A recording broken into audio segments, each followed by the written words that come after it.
ये फूड और मेरी लव स्टोरी, ये पेस्ट्री और ये आलू कुलचा मेरा फेवरेट है रिपोज में। ये एक डेट थी मेरे पति के साथ और ये इतनी देर से कॉफ़ी घोल रहे थे, लगता है इसमें कूद जाएंगे। अंग्रेज़ों की छटी हुई औलाद। पति के साथ ये मेरी डेट नाइट थी। फिर हम लोग चले गए जयनगर चारियाली में स्थित साउथ हाउस में, जो एक साउथ इंडियन रेस्टोरेंट है, और एक टेबल भी हमें खाली मिल गई।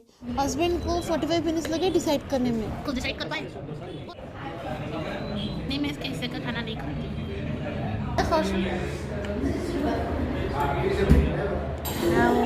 हेरी दिखाइছো हाथे दी खोना गए।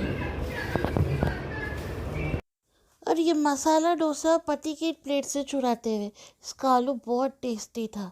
फिर मैंने अपने लिए ऑर्डर किया रवा डोसा, और ये रवा डोसा भी बहुत टेस्टी था, बस में ऑयल ज़्यादा था। मसाला डोसा, रवा डोसा और इडली हमको टोटल 350 रुपीज़ का लगा। यमी।